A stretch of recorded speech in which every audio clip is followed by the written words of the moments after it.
Welcome to my YouTube channel. আজকের ভিডিওতে আমি শেয়ার করব West Bengal board of secondary এডুকেশনের আন্ডারে বিদ্যালয়গুলির অতিরিক্ত শিক্ষকদের ট্রান্সফারের অর্ডার। সেখানে অতিরিক্ত শিক্ষকদের ট্রান্সফারের অর্ডার কবে কোথায় থেকে সংগ্রহ করবে এবং কি কি তথ্য নিয়ে যেতে হবে তার বিস্তারিত তথ্য তুলে ধরছি।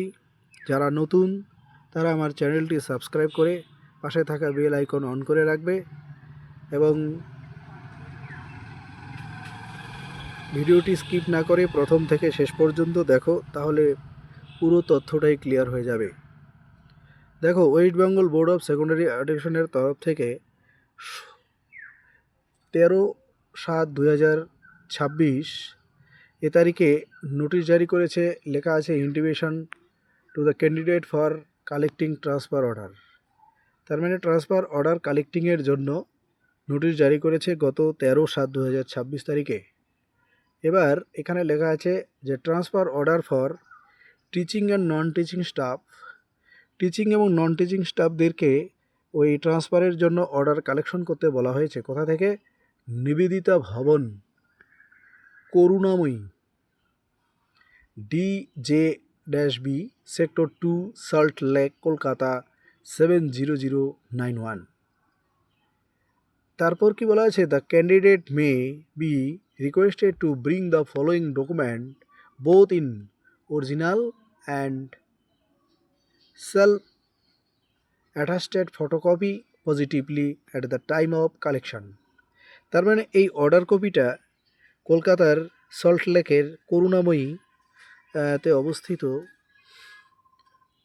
নিবেদিতা ভবন থেকে অর্ডার কপি সংগ্রহের সময় তাদের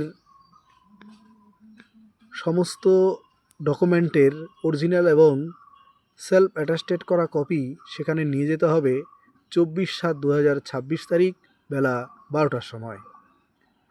এখন প্রশ্ন হচ্ছে কি কি ডকুমেন্ট নিয়ে যেতে হবে। Number 1, recommendation letter. তার মানে অতিরিক্ত শিক্ষকদের ট্রান্সফারের জন্য যে রিকমেন্ডেশন লেটার দেওয়া হয় সেই রিকমেন্ডেশন লেটার নিয়ে যেতে হবে। 2 নম্বর, লাস্ট অ্যাপ্রুভাল অফ অ্যাপয়েন্টমেন্ট। তার মানে তাদের জয়েনের সময় লাস্ট যে অ্যাপয়েন্টমেন্ট দেওয়া হয় সেই অ্যাপ্রুভাল অফ অ্যাপয়েন্টমেন্ট নিয়ে যেতে হবে। তারপর